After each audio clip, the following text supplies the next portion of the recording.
भीम नमो बुद्धाय। कल मैंने बाबा साहब भीमराव अम्बेडकर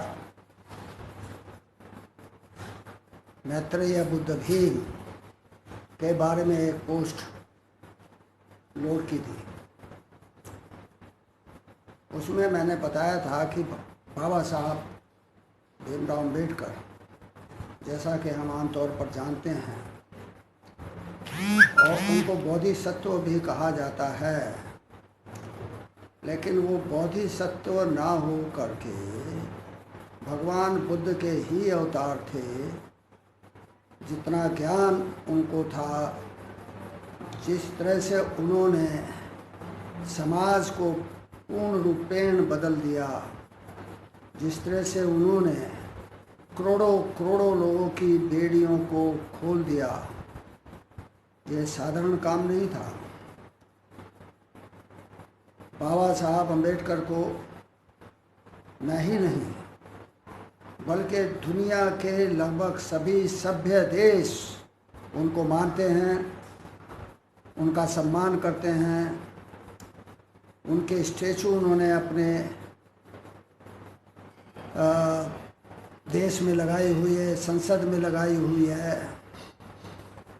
यहाँ तक कि कोलंबिया यूनिवर्सिटी, जहाँ से बाबा साहब ने पीएचडी की थी, उसके 300 साल के इतिहास में बाबा साहब मैत्रेय बुद्ध भीम अकेले ऐसे व्यक्ति निकले जो प्रथम स्थान पर आए 300 वर्षों के काल में। वहाँ पर उनकी स्टैचू लगाई गई और उस स्टैचू के नीचे लिखा गया द सिंबल ऑफ नॉलेज, यानी कि ज्ञान का प्रतीक। उस समय के तत्कालीन अमेरिकन राष्ट्रपति बराक ओबामा ने जब उनकी स्टैचू अनवील की तो उन्होंने कहा कि बाबा साहब डॉक्टर भीमराव अम्बेडकर एक सूर्य के समान थे। अगर वो हमारे देश में जन्म लेते तो हम उन्हें सूर्य कहते। सूर्य का मतलब प्रकाश पुंज, और वो सचमुच में प्रकाश पुंज थे। ये साधारण काम नहीं था। जिस संसद में जाने के लिए उनके विरोधियों ने कहा कि हमने दरवाजे नहीं खिड़कियां तक उनके लिए बंद कर दिए हैं, उसमें भी वो पहुंचे। इतने प्रकांड पंडितों के होते हुए, बैरिस्टरों के होते हुए, बाबा साहब को दायित्व दिया गया संविधान निर्माण का। ड्राफ्टिंग कमेटी का चेयरमैन बनाया गया। 7 आदमी उसमें शामिल किए गए जो अपने अपने क्षेत्र में बहुत ही प्रसिद्ध थे और बहुत ही जिनका नाम था, लेकिन किसी न किसी कारणों से वो सारे के सारे 7 व्यक्ति संविधान निर्माण में सहयोग नहीं कर पाए। संविधान निर्माण का दायित्व बाबा साहब के अकेले कंधों पर आ गया और उन्होंने उस दायित्व को बखूबी निभाया।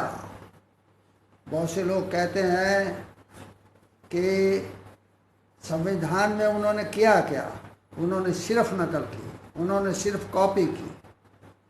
लेकिन कॉपी अगर की होती तो 2 साल 11 महीने 18 दिन न लगते। कॉपी अगर की होती तो उनको 2-2 3-3 बजे तक रात के जागना ना पड़ता। एक अंग्रेज़ जो ब्रिटेन से आया था ये देखने के लिए कि जो भारतीय स्वतंत्रता के लिए इतना चिल्ला रहे हैं, उनका वास्तविक जीवन कैसा है, वो कैसे रहते हैं, क्या उनको सुख सुविधाएं हैं, ये देखने के लिए आया। वो सबसे पहले जवाहरलाल नेहरू के मकान पर गया। वहाँ पर उन्हें सोता हुआ पाया जवाहरलाल नेहरू को। फिर वो वल्लभ भाई पटेल, सरदार पटेल के मकान पर गए, वो भी सोए हुए थे। फिर वो डॉक्टर राजेंद्र प्रसाद के मकान पर गए, वो भी सोए हुए थे। इस प्रकार वो अन्य नेताओं, वरिष्ठ नेताओं के यहाँ गए और वो सब के सब सोए हुए थे। रात के 2 बजे वो अंग्रेज बाबा साहब के मकान पर गया तो उन्होंने देखा कि वहाँ की बत्तियाँ जली हुई हैं। उन्होंने वहाँ पर पूछा दरबान से कि क्या बाबा साहब जाग रहे हैं या सो रहे हैं। उसने कहा, श्रीमान जी,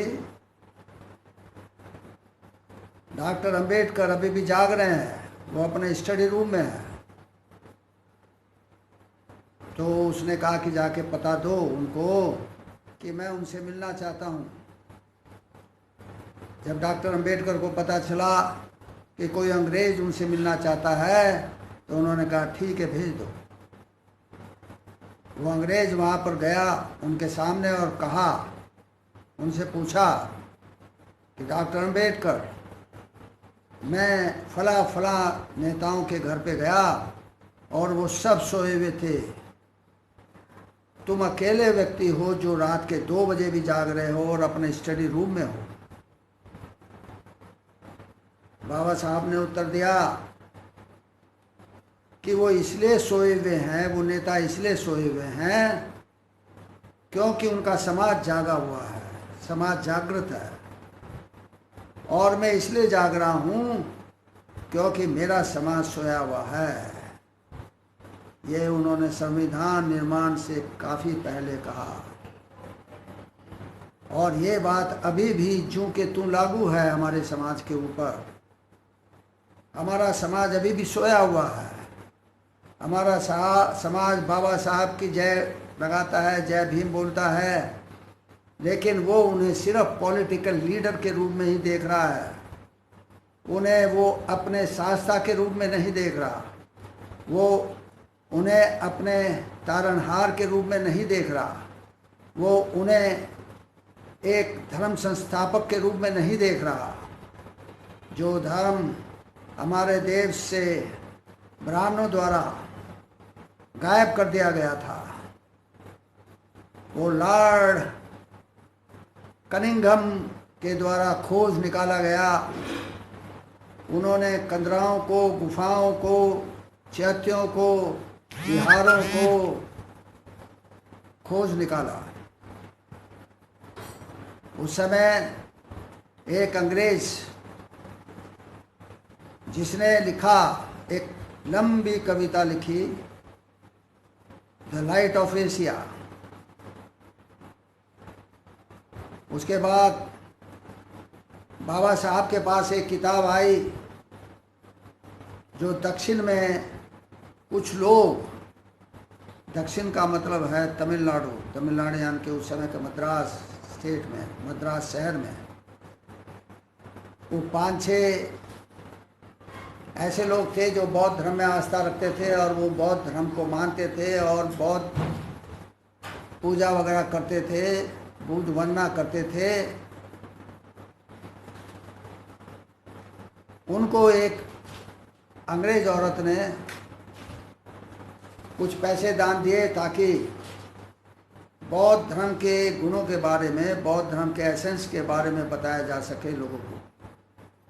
तो एक किताब प्रकाशित हुई, द एसेंस ऑफ बुद्धिज्म, बौद्ध धर्म का सार। उसकी पटकथा लिखने के लिए वो लोग बाबा साहब के पास गए।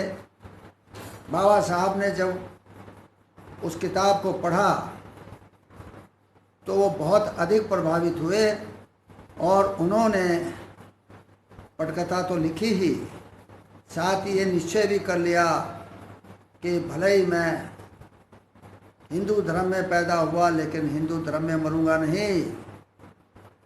हिंदू धर्म में पैदा होना मेरे बस की बात नहीं थी, ये तो कुदरत का इंतजाम है।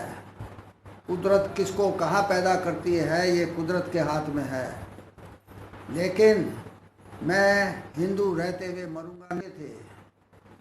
तो हमें ये समझना चाहिए कि बाबा साहब साधारण व्यक्ति नहीं थे।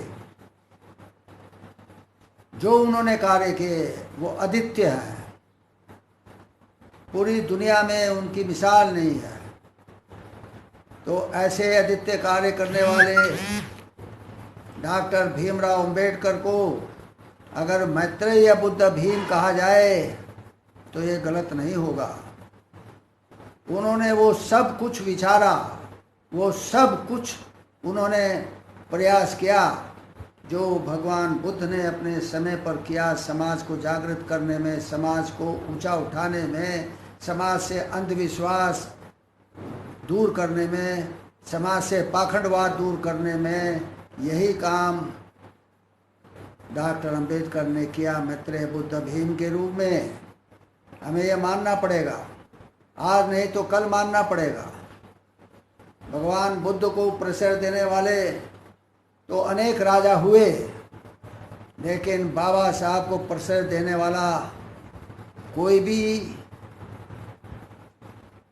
देश नहीं हुआ जिसने उनको जो है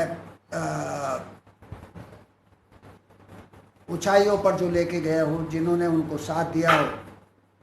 ये तो उनके कार्य थे जिसकी वजह से वो सिर्फ भारतवर्ष में नहीं बल्कि पूरे विश्व में पूजे जाते हैं।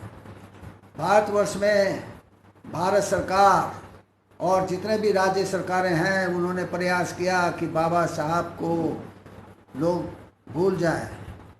उन्होंने अपनी तरफ से कोई प्रयास नहीं करा उनकी स्टैचूज लगाने में, उनकी मूर्तियां लगाने में। ये तो जन साधारण में स्वतः स्फूर्त जागृति थी, स्वतः स्फूर्त जो उनकी चेतनता थी कि बाबा साहब पूरे भारतवर्ष में करोड़ों करोड़ों की संख्या में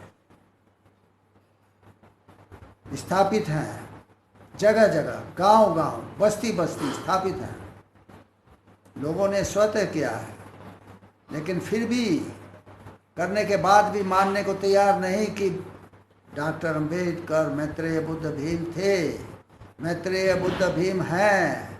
और आज नहीं तो अनेक वर्षों बाद भविष्य में उनको मैत्रेय बुद्ध भीम के रूप में ही जाना जाएगा, माना जाएगा।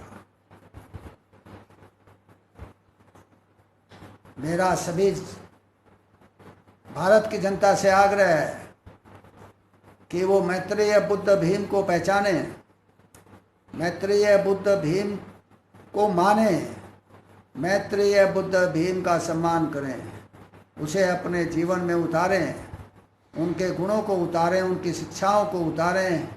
तभी हमारा देश एक महान महान देश होगा, वो देश होगा जो कभी सम्राट अशोक के समय पर था। जय भीम, नमो बुद्धाय। आपका मंगल हो, आपका कल्याण हो।